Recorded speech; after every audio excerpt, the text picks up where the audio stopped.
Hey, what's up, YouTube? It's your boy Hypebeast Dad. So I'm back just to give you guys just a couple thoughts about this thing right here.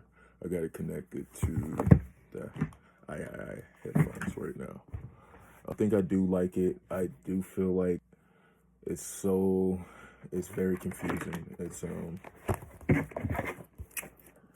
you need to you need to get the manual and you need to study it and like take notes. Like I put message just because it's kind of confusing, especially coming from a NPC head workflow. It's confusing, but when I got 3.0, I didn't like it either. I'm gonna be honest because I felt like it was a little bit different than what I was used to, and it just took a little bit to adjust. But I'm getting the workflow of this thing, but yeah, it's very confusing. You definitely need to read the manual. They should have printed it out, or I don't know. I think it's a little esoteric. So what I feel should happen, these are just for the next one, because I know this is just to put the thought out there, and it's a good thought. This is awesome.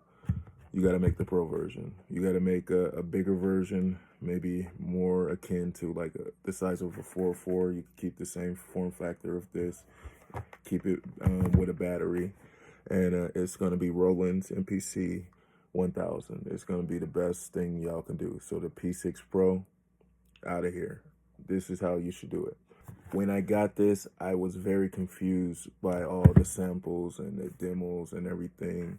And then I was very confused by write, which is basically save mode. None of these content creators are telling you guys that you literally have to, before you turn this off or it accidentally turns off or whatever happens, you have to save that. Because if you don't, you could think you erased everything or you've made a beat or all this other stuff. You turn it off, it's gone because you did not hit shift right. So that's very, very important. I have heard nobody talk about that. You guys are just you guys aren't really good content creators. Let me just be honest. They just, oh, it's so awesome. It's cool, but yeah, there's other stuff like, and then so I feel like for the pro version or even this version, I felt like it should shipped with no samples. It should have just shipped empty, like an old MPC, and it should have had an SD card or a mini SD card, some type of little slot right here. It needs at least pattern chaining. If you're not gonna give us a real song mode, we need a pattern chain where we can hit shift pattern or shift something, and then you can just put the patterns you want. Like, okay, I want to hit pattern four times or something, and that's your intro. We need that. We need some type of song mode, like. But I guess it's make it where it's more immediate. I feel like it's also a little menu dive in where it gets confusing, like how many steps you're on. Just little stuff that should be easy, but because you have such an esoteric baby screen, it's not, you're not going to get all that information. I do feel like this can be a hit, like sample at different rates. That's awesome. So it makes it like SP. People are saying it's like a SP202. I believe I have a SP202. Let me see. So yeah, I have a SP202. Maybe it's like it. I don't know, guys. Or someone said it was like a SP303. Wait, I think I have one of those. SP303. Once again, I don't know. I don't know if this Roland device has as much swag as this thing. This thing right here, like this thing, man. I don't even know why I don't use this. I used to make whole beats on here. This thing is amazing, guys. It's not this, guys. So I get it. Everybody want, oh, it's just 219. It's really 240. There's tax, but I get it. You guys want a cheap sampler, and it's pretty cool for what it does. But for people who really love making beats and want to make them at the most efficient clip, this thing will slow you down, because it will like kind of make you have to learn this world. As a beat maker, you have to just take your battles, but as a professional beat maker who wants to like really get to the top and really like, you know, really do this for a living, it's kind of like you gotta have a process that you can rinse, repeat over and over and over and over. Hopefully I get better with this. I do still feel you guys should do all those things that I said, like the you know, the song mode, the SD card, and then just make a pro version. Since you put this one out, this one's out, this is cool. I'll play with it, you know, I'll learn it. It makes me nostalgic, you know, and I think that's one of the things they probably did, because they like put the lo-fi, they put a lo-fi button on here. Do any of these have lo-fi buttons on there?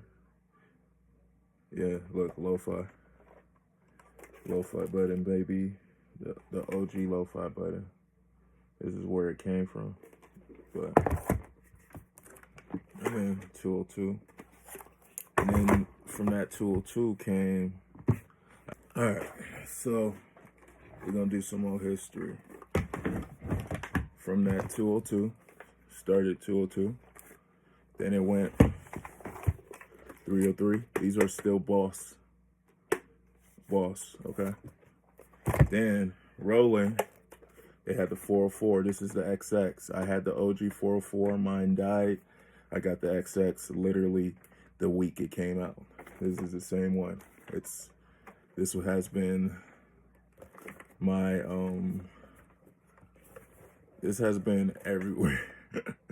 This has been definitely something that I have played a lot of beats off of. Has a signature from DJ Qbert. DJ Qbert's a legend. But another thing that came from that boss era was this bad boy. And this was supposed to connect with that 202. This is the DR 202, and it's like, has like drums and stuff. A lot of people get really funky with this. So, some old stuff. Pulling all this SP gear out. And I have the SP Mach 2 404. Not gonna pull that one out. It's not nostalgic enough. Doesn't have enough dust on it. But pulling all this SP gear out, it definitely shows me that this is definitely the little brother of that. I mean, maybe y'all should have called it the SP6. That might have been shit. That might have been it, y'all. The SP6, bam. It would have been gangster. And then the XP6 Pro. Hey, Roland, holla at your boy, man. I got a lot of ideas. I met some of y'all Roland cats too up at Stone's Throw event where y'all put out the special edition SP44 MK2 Stone's Throw edition. I was there, hype beast. You already know what it is. But those are just some of my thoughts on this. Damn, I just like chipped my tooth. For YouTube, it's not worth it. But those were just some of my thoughts for this bad boy. Hope you guys like, comment, and subscribe. Roland didn't send me this either. Roland didn't send me none of these. Boss didn't send me this. This is me just being a nerd and wanting the SP202 because I had every other one and I was just like, I want an SP202. And I got it, and it sits doing nothing. So what I'm gonna do is I'm gonna probably just hook all of these. I gotta find all the power cables. That's another thing. When you have so much equipment, storing the cables and storing the equipment becomes important. So I'm gonna figure out some strategies for that. But I'm going to make an SP P6 chain. It's going to have all of these SPs, bang, bang, bang, bang, bang, bang, bang, bang. And we're going to see if it turns into Voltron. And if it turns into Voltron, we're going to film it. You feel me? So yeah, Hypebeast Dad, y'all make sure y'all subscribe. You know, like all the other YouTubers say, 90% of you guys that watch my videos aren't subscribed. So I need you to just do me a favor. Hit that button. For real. All right. Salute to y'all, man. It's your boy Hypebeast Dad. Yup. We out.